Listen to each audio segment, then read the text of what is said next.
자, 일어나십시오.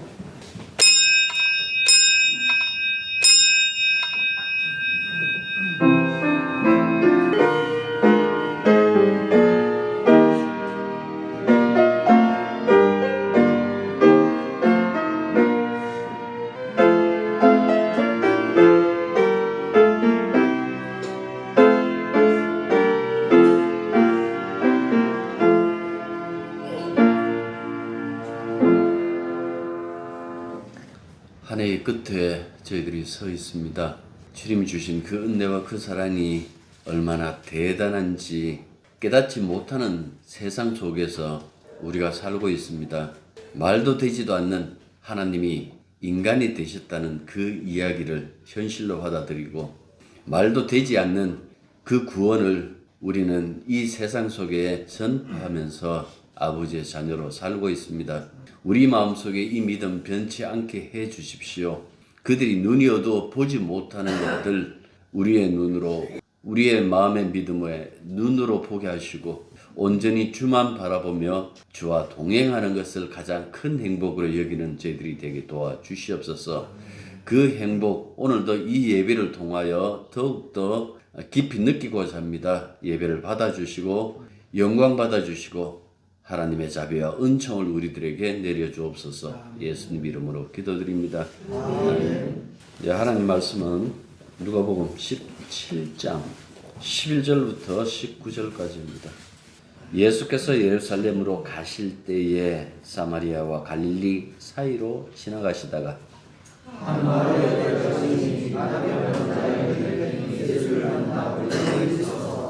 소리를 높여 이르되 예수 선생님이여 우리를 불쌍히 여기소서 하거늘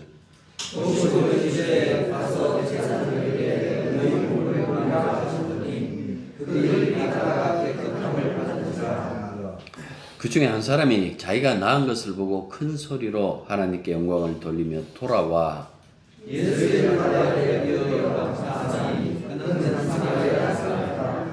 예수께서 대답하여 이르시되 10사람이 다 깨끗함을 받지 아니하였느냐? 그 9은 어디 있느냐? 이 이방인 위에는 하나님께 영광을 돌리도록 돌아가서라 없느냐 하시고 다 같이요. 그에게 이르시되 일어나 가라 내 믿음이 너를 구원하였느니라 하시니라. 아멘. 11절에서 보시는 것처럼 예수 일행이 사마리아와 갈릴리 경기를 통과할 때 일어난 그 일입니다. 누가는 예수께서 예루살렘을 향해 가고 계심을 다시 한번 상기시킵니다. 누가 곳곳에 이 일을 상기시키는 것은 모든 사건을 그 십자가 사건에 종속시키기 위하여 언뜻 지금 예수님이 예루살렘에 올라가고 있다라는 것을 잊지 말라고 이렇게 상기시키고 있는 것입니다. 오늘 본문에서 이야기한 것 이후부터 속도가 점점 빨라지는 것을 볼 수 있는데요. 아무튼 사마리아와 갈릴리를 지나서 빠른 속도로 여리고와 예루살렘 근처에 이를 것입니다. 갈릴리와 사마리아 사이의 길 이렇게 나오잖아요. 그 갈릴리의 유대인들이 예루살렘으로 갈 때에 사마리아 지역을 지나가야 되는데 그 지역의 땅을 밟지 않으려고 우회로를 만들었습니다. 우회로를 만들어가지고 그 길로 다닙니다. 그래서 우회로는 두 지역을 구분하는 경계이지만은 갈릴리도 아니고 사마리아도 아니고 그렇기 때문에 아마 다른 이방 땅이겠죠.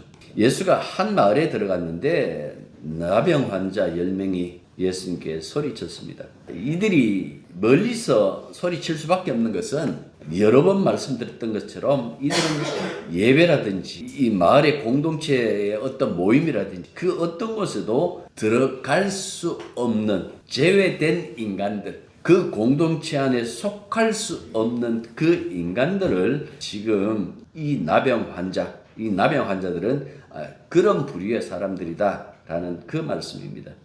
제의적으로 부정한 이 나병 환자들은 다른 사람들이 자신들과 부정하게 되지 않게 하기 위하여 항상 멀리 떨어져 있어야 합니다.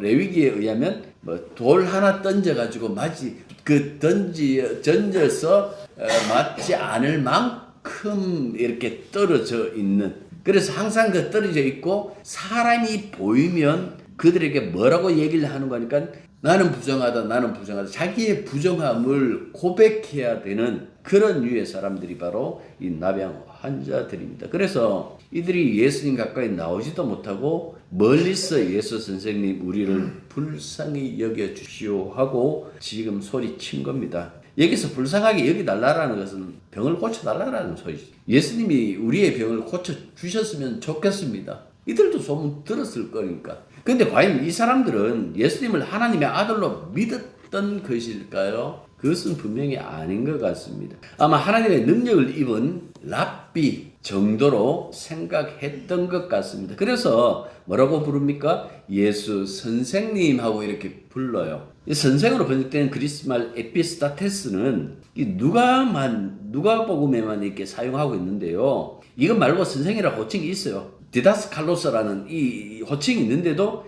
에피스타테스라고 이렇게 쓴 것은 이 디다칼로스보다도 전체적으로 보면 공경심을 더 가지고 친숙함을 더 가지고 있는 어떤 그 관계에 사용하기 때문에 어떻게든 예수님에게 잘 보여가지고 우리 병을 고쳤으면 좋겠다라는 어떤 그런 생각을 가지고 이렇게 예수 선생님하고 그 친밀한 마음을 담아서 부르지 않았을까 그런 생각이 듭니다. 어쨌든 그들이 멀리서 그렇게 소리를 지르자 예수님도 그들을 부르지 않습니다. 그리고 그들에게 듣도록 하시죠. 제사장에게 가서 너희 몸을 보이라 하고 그렇게 말씀하시는 거예요.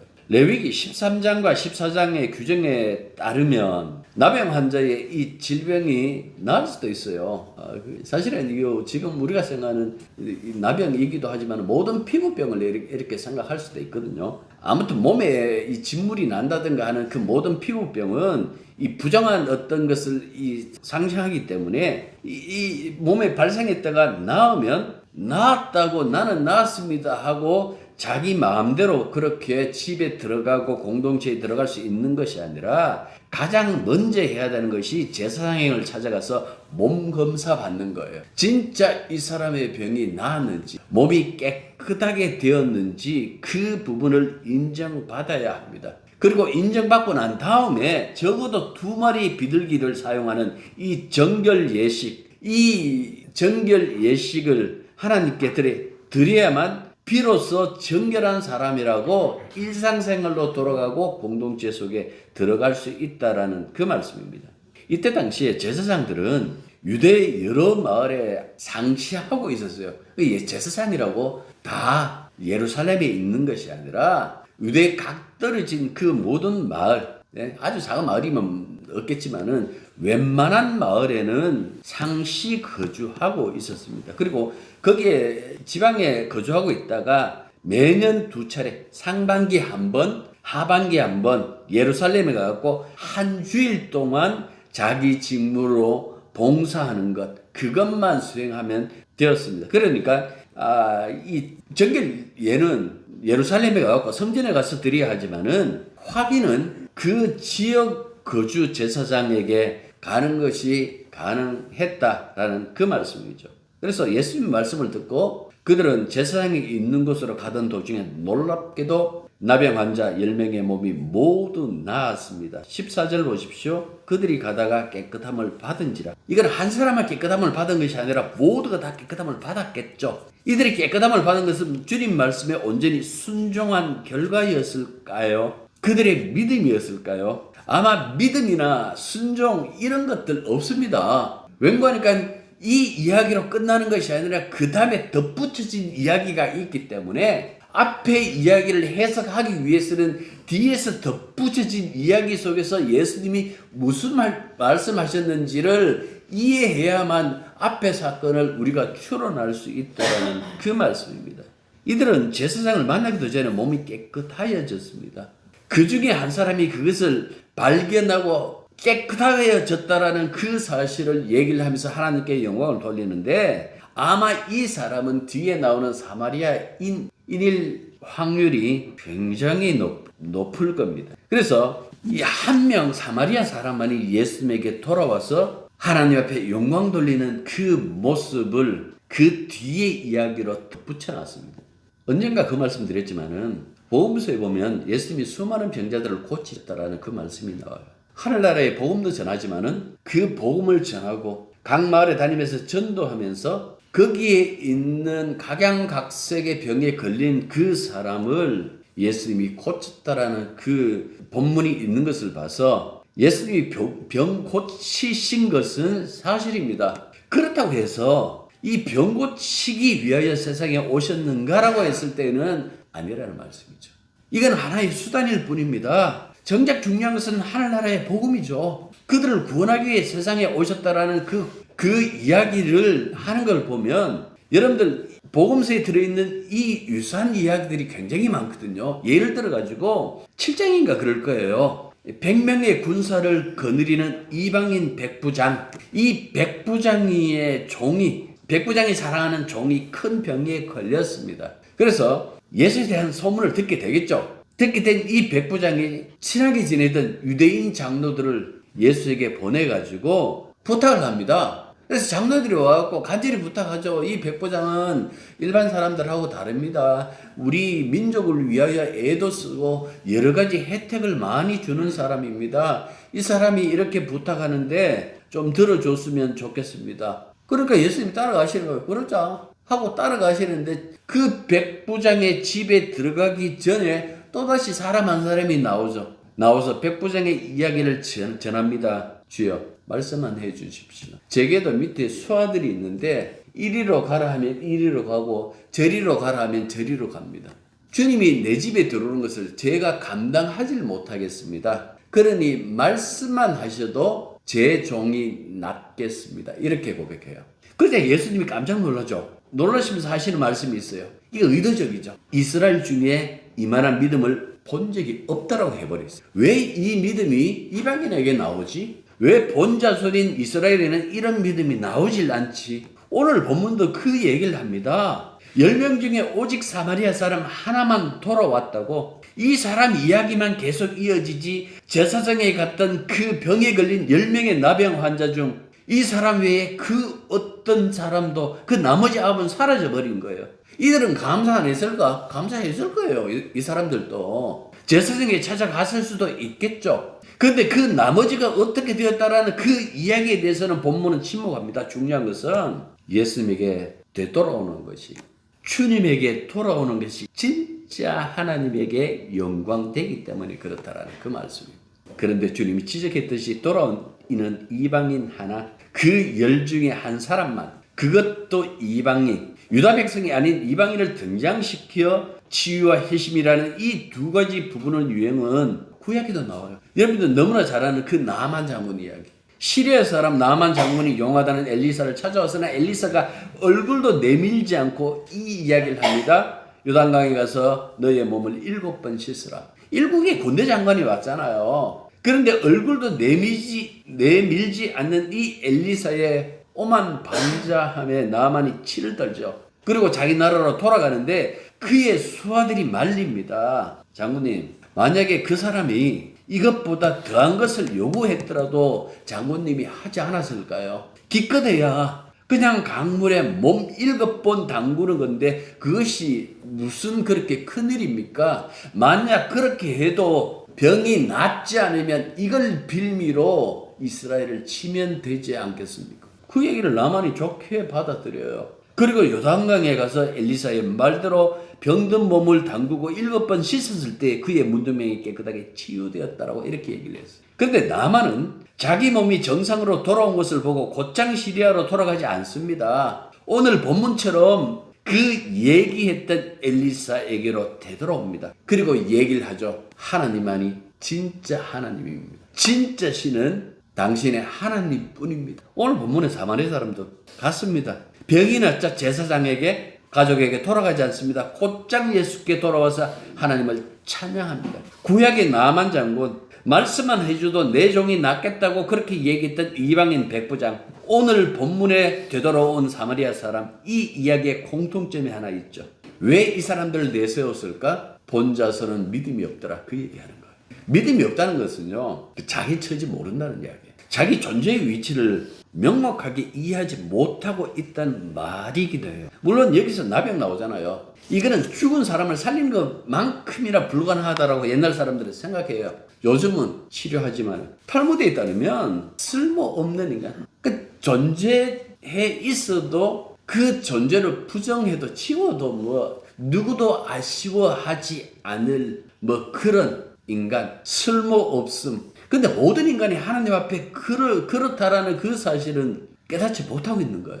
우리가 신앙생활하면서 늘 착각하고 있는 부분이 무언가 하니까 주님에게는 내가 있어야 돼. 쓸모없어요. 내가 이렇게까지 교회에 봉사하는데요. 예, 쓸모없어요. 생각해 보십시오. 쓸모없다라는 그 말에 자존심이 상하겠지만은 생각해 보십시오. 원래 있던 게 아니잖아요. 우리가 하나님의 말씀으로 창조하시고 천지를 창조하시고 흙으로 사람을 지었다 하지만 그것도 말씀 속에 속해져 있으니까 원래 없는 것이나 마찬가지였다라는 그 사실을 누구도, 우리는 항상 뭡니까? 신에게 대적하고 여러 가지 믿지 못하겠다는 그 이유가 나는 있는 존재라는 그 착각 속에 있는 거예요. 인간은 원래 없는 존재였어요. 하나님이 창조한 존재지. 신처럼 군다라는 것이 다 다른 게 아니에요. 뭐 기적을 일으키고 역사를 일으키고 하늘에서 번개가 떨어지게 하고 그 위에 신처럼 군다라는 것이 아니라 나는 여전히 있는 존재라고 생각하는 것이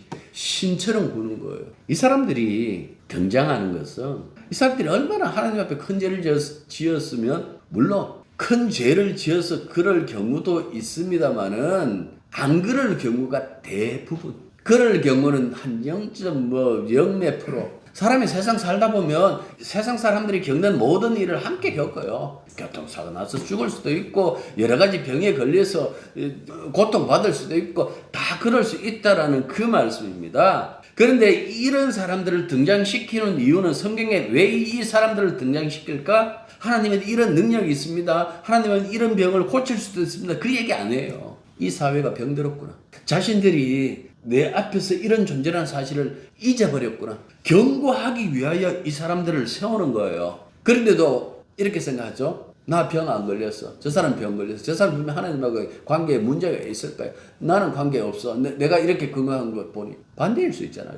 난 이왕 내하고 얼굴을 마주해야 되는 거, 늦게 오나 빨리 오나 아무런 상관도 없는 거, 그래서 영접하고, 니는 어차피 내 얼굴 못 볼 건데 뭐 세상에서 뭐 100년을 살든 200년 살든 그건 난 모르겠고 반대가 될 수 있잖아요. 우리는 내 몸 중심으로만 생각하는데 성경은 전혀 그 얘기를 안 하고 있어요. 문제가 발생하면 그 문제를 전체를 보라는 이야기예요. 우리가 하나님 앞에 어떤 존재인지, 이 사회가 어떻게 변했는지, 이 교회가 어떻게 변했는지 그걸 보라는 얘기예요. 하나님 앞에 순종하면 이집트에 내린 질병 하나라도 내리지 않겠다라고 그렇게 선언하셨잖아요. 그 출애굽 15장에 나와요. 그런데 이스라엘 내부에 병이 발생했다라는 것은 이거예요. 너희하고 내하고 지금 관계가 별로 안 좋다. 좀 전에 제가 뭐라고 말했습니까? 이 나병 환자들이 진 밖에서 사람들을 만날 때 뭐라고 얘기를 한다고요? 부정하다. 하나님 앞에 우리의 존재 자체가 부정한 존재예요. 그 부정함의 저주가, 심판이 얼마나 무서운지 실감해야 되는데 그걸 모르죠. 내하고 상관없다고 생각하죠. 관계 틀어지는 거, 여러분들 모세의 누이, 모세를 살렸잖아요. 갈상자 해갖고 엄마한테 아기를 받아가지고 그 띄우고, 그 미리암이 끝까지 모세가 어떻게 되는지 지켜봤던 그 누나잖아요. 그런데 모세가 세상가를 드는데 마음에 안 든다고 막 그렇게, 옛날에 저 드라마 보면서 웃겼던 게 있는데, 재벌 딸내미 앞에서 10,000원짜리 몇 장 넣어가지고 봉투 던지면서 내 동생한테 떨어져라고 그 얘기하는 것처럼 그 얘기를 하니까 이 나병이 발현하는 것을 보여주잖아요. 왜 그랬을까? 나만 이야기, 그 나만의 문둥병을 뒤집어 쓰는 그 게하시 이야기가 덧붙여져요. 왜 그럴까? 관계 이야기하는 거예요. 그건 옳지 않는 관계라는 그 얘기를 하고 있는 거예요. 우시야, 제사장이 하는 분향을 자기가 하겠다고 나서잖아요. 이 우시아는 처음에 화장실 들어갈 때 나올 때 지난주에 내 다르다 그런 것처럼 이 사람은 처음은 정말 하나님을 의지했어요. 기이한 뭐 무기 개발, 우리나라 뭐 한국 뭐 K 방산하면서 지금 뜨고 있는데, 이 당시에 우시아가 초창기에 그렇게 하다가 나중에 되면 교만해지. 그래서 문둥병 걸려서 평생 그렇게 있다가 자기 아들한테 넘겨주고 죽는다고요. 이게 뭡니까? 하나님과 불편한 관계 속에 있다 지금. 그래서 이런 본문을 읽을 때마다 치료가 되더라. 여기에 주목하는 것 아니에요. 이 부분이 어떻게 해소되는지 이걸 생각하셔야 되는 거예요. 도대체 병남을 통해서 얘기하고자 하시는 말씀이 무엇인지. 만약에 치료가 목적이었다면 치료하는 것으로 본문이 끝났을 거예요. 그런데 왜 이방인 한 사람을 끄집고 와갖고 이 사람 외에는 돌아올 사람이 없는가라고 얘기하고 계실까? 이거는 단순히 그 10명의 문제가 아니에요. 전체 유대인들의 문제이기도 하지만은 전체 인류 혹은 우리 믿는 자들의 문제이기도 한 거예요. 신앙의 무관심, 예수에 대한 무관심, 이 아홉을 가지고 얘기한다라면 이거죠. 잠시 관심을 가졌다가 자기 문제가 해결되었잖아요. 그러니까 되돌아가 버리는 거예요. 어디로? 예수께 되돌아와야 되는, 되돌아가는 거예요. 어디로? 옛 세계로, 율법의 세계로, 복음의 세계로 오는 것이 아니라 다시 율법의, 제사장에게 몸을 보였다고 할지라도 다시 율법의 세계로. 예수님 누구냐 물으면 대부분 자기 문제 해결책 또는 도움으로만 이렇게 여겨요. 17절 보십시오. 예수께서 대답해 이르시되 10사람이 다 깨끗함을 받지 아니하였느냐. 그 아홉은 어디에 있느냐. 그러니까 자기 문제에 거기에 매몰되어 가지고 거기에 눈물을 버리면 인생에서 가장 중요한 분이 예수님이라는 그 사실 놓쳐버려요. 내 인생이 당하고 있는 이 문제만 해결하겠다고 발버둥 치지 진짜 중요한 분은 예수님인데 그 예수님은 놓치는 경우가 대부분이더라. 18절은 그걸 우회적으로 비판하는 거예요. 이 이방인 외에는 하나님께 영광을 돌리러 돌아온 자가 없느냐. 이 말이 비통함을 아십니까? 유대인들은 자기들이 이스라엘 백성이니까 구원이 보장되었다고 생각했어요. 똑같은 그 생각을 우리가 하고 있는 건 아닐까? 나는 교회 다니잖아. 나는 교회 다니니까 나의 구원은 보장되어져 있다. 그런데 그 얘기를 성경에서는 다르게 얘기를 해요. 누가 구원받는가라고 했을 때 인간편에서 할 수 있는 것 없어요. 하나님의 은혜가 임한 자, 그걸 갖고 남은 자들, 모래알처럼 하늘의 별처럼 많다고 할지라도 그 중에 남은 자들, 그 남은 자들이 어떤 자들일까? 끝까지 믿음을 지킨 자들일까? 아니요, 하나님께서 남겨둔 자들. 10명 중 1명이 돌아왔잖아요. 이 사람의 특별함을 말하는 것이 아니에요. 구원이 이렇게 주님께 선택된 자의 몫이다라는 사실. 자, 10절 다시 보십시오. 예수의 발날에 엎드려 감사하니 그는 사마리아 사람이에요. 누가가 주목한 것도 병이 난 이 사람의 태도가 아니에요. 이 사람이 예수님 발 앞에 엎드려가지고 그렇게 감사하니까 이 믿음을 귀하게 여겨서 이 사람 구원받았다라고 나중에 얘기를 하잖아요. 19절 일어나 가라 내 믿음이 너를 구원하였느니라. 누가는 이 사람의 태도에 주목하는 것이 아니라 주님이 구원을 선포했다는. 왜? 앞서도 그랬잖아요. 오라 병 한 보자, 몸 한 보자. 손을 대면서 아이고 이거 치료해야 되겠다. 그 말도 안 하고 말만 했잖아요. 말씀만 하셨지 않습니까? 제사장에게 네 몸을 보여라. 똑같은 방식으로 여기서 그것을 염두에 두고 얘기하는 거예요. 내 믿음이. 여기서 내 믿음이 하니까 사람들이 혹하는 거예요. 야, 이렇게 예수님 앞에 굴복하고 예수님 앞에 엎드려서 감사해야만. 이 믿음은 늘 그 얘기를 했잖아요. 이 믿음은 자기에서 발생 안 한다고. 내 믿음이 너를 구원하였다는 것을 예수님께서 그를 받아들이셨다는 그 말씀이에요. 다르게 얘기해요. 오늘 이 이야기는 사복음서 중에서 오직 누가복음에 기록되어져 있어요. 우리는 여기서 누가가 아주 특별한 시선 하나를 만나는데 그게 뭔가 하니까 예수님의 위치가 어딘가. 하나님이 세상에 예수님을 보내셨잖아요. 그분이 하실 일, 그분의 위치. 그러니까 이게 굉장히 특별한 거예요. 왜 특별한 거 하니까 이 나중에 바울이 그 얘기까지 하잖아요. 누가가 함께 다녔던 그 바울이 그런 얘기를 한다고요. 우주에다가 정점을 딱 찍어버리는 거예요. 온 우주의 주로 삼으셨다라고 정점을 찍어버린다고. 그만큼 예수님의 위치가 이렇다라는 그 사실을 이 누가는 끊임없이 얘기하고 있는 거예요. 하나님의 아들이신 예수님, 이분은 하나님의 자비와 사랑 그 자체다. 따라서 우리의 살 길은 오직 예수님께 할 수 있는 것. 주여 우리를 불쌍히 여기소서. 이 불쌍히 여기심 없으면 그 누구도 구원의 세계에 속할 수 없다라는 거예요. 구원이 이 세상에 속한 것 같으면 사형리 가지고 전도를 하고 예수를 영접하겠습니다. 자, 예수 영접하는 사람 예배당에서 일어나 보십시오. 자, 여러분들 예수 믿겠습니까? 예. 그러면 기도하겠습니다. 오늘 이 사람들 예수님 영접했습니다. 이제 예수님이 자녀 되었습니다. 세상에 속했으면 그렇게 얘기할 수 있어요. 주님의 세계는 세상에 속하지 않았어요. 근데 세상은 침투에 들어와 계세요. 그러니까 오는 세계가 이 세상 안에 오는 세계가 이미 들어왔다라고 이렇게 봐요. 이 세상에 허리를 가르고 구멍을 뚫고 그 속으로 주의 나라가 들어온 거예요. 이 나라는 그 누구의 눈에도 안 보여요. 그 누구도 여기에 못 들어가요. 제자들의 실패를 사복음서가 다 얘기하면서 나중에 사도행전에서 성령이 임하고 난 다음에 제자들이 달라지는 모습을 보여주는 이유도 여기에 있는 거예요. 이 세계에 있으면 3년간 예수와 동행했다 할지라도 그의 제자가 되었다 할지라도 그들은 예수를 보는 눈이 없다.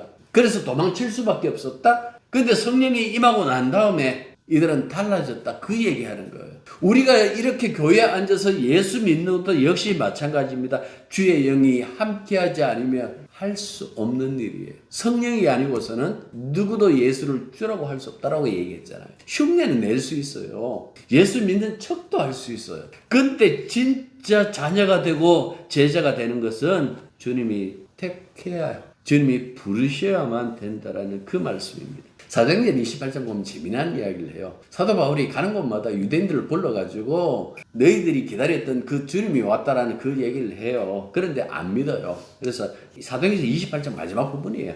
거기 보면 이렇게 돼 있어요. 서로 맞지 아니하여 흩으냐. 서로 맞지 않는다라는 것은 초빙했던 유대인들 중에 대부분이 안 믿어요. 그 중에서 몇 사람 외에는 대부분 안 믿으니까. 그래서 바울이 한 말로 이르되 성령이 선지자 이사야를 통하여 너희 조상들에게 말씀하신 것이 옳도다. 일렀으되 이 백성에게 가서 말하기를 너희가 듣기는 들어도 도무지 깨닫지 못하면 보기는 보아도 도무지 알지 못하는도다. 이 백성들의 마음이 우둔하여져 귀로는 둔하게 듣고 그 눈은 감았으니 이는 눈으로 보고 귀로 듣고 마음으로 깨달아 돌아오면 내가 고쳐줄까 함이라 하였으니 그런즉 하나님의 이 구원이 이방인에게로 보내준 줄로 알라. 그들은 그것을 듣더라 하더라. 왜 이방인에 갔을까? 이방인에 간다라는 것은 이미 아브라함의 언약부터 있어요. 있지만은 그 얘기를 하는 거예요. 그 얘기는 이때까지 수천 년 동안 너희들이 하나님의 자녀라고 그 얘기했는데 어떻게 이방인보다 더 못해? 이방인들은 이 복음을 받아들이고 하나님께 영광 돌리는데 너희들은 하나님의 자녀라고 하면서도 복음을 듣지 않는다고 책망하기 위하여 이 이사야 6장의 말씀을 인용한 거예요. 우리 모두는 다 이 구원에 참여했습니다. 그렇게 믿을 수밖에 없죠. 그렇게 믿기도 하고요. 우리 중에 성령이 우리의 믿음을 붙잡고 있더라고 그렇게 저는 믿습니다. 그러니 주님 앞에서는 주의 나라를 불쌍히 여겨 주시옵소서 라고 그렇게 고백하시고 정말 그 마음이 진실함이 있더라면 여러분들 세상을 향해서 주님의 그 불쌍히 여기시는 그 마음을 전달하시죠. 두 기독교 국가끼리 아마 성탄절에도 그 포탄을 날릴 수도 있을 거예요. 왜 아닐까? 이 사람들은 사람의 자비심이 없고 불쌍히 여기는 마음이 없는 사람이 보시거든. 그가 권력자든 아니면 평민이든 상관없이 신앙이 아니라고 생각하십시오. 그 이야기를 이 한 사람의 사마리아 사람을 통해서 예수님의 자비심, 불쌍히 여기심도 보내고 그 불쌍히 여기심을 세상에 전파하기 위하여 이 땅에 오셨다라는 것을 우리들에게 말씀하고 계시는 겁니다. 기도하겠습니다. 주께서 베푸신 사랑이 얼마나 큰지를 깨닫게 해 주십시오. 모양만 내고 척하고 발길만 옮겨 주의 마당을 밟는 사람들이 아니라 예수님의 불쌍히 여기심을 마음속 깊이 새겨두고 그분의 그 불쌍히 여기심 그 마음을 세상에 전달하기 위하여 이 모양 저 모양으로 믿음의 태도를 보이는 당신의 자녀들을 흔들림 속에서도 붙잡아 주시고 여러 가지 어려움 속에서도 붙잡아 주시고 넘어지면 일으켜 세워 주시고 끝까지 주를 따라갈 수 있게 붙잡아 주셔서 이끌어 주십시오. 우리는 주님만 바라봅니다. 우리를 불쌍히 여기셔서 날마다 우리의 삶을 대신 인도하여 주시옵소서. 예수님 이름으로 기도드립니다. 아멘. 이제는 우리 주 예수 그리스도의 은혜와 하나님의 크신 사랑과 성령의 교통하심이 진실로 눈으로 보시는 대로 귀로 듣는 대로 우리를 심판하지 아니하시고 불쌍히 여기시는 그 마음 가지고 끝까지 함께 하시며 넘어지면 일으켜 주시고 실족하면 그 발을 빼도록 도와주시는 주님을 믿는 당신의 자녀들 위해 그리고 세상 아파하는 모든 그 약자들 위해 이제로부터 항상 함께 있기를 축원합니다.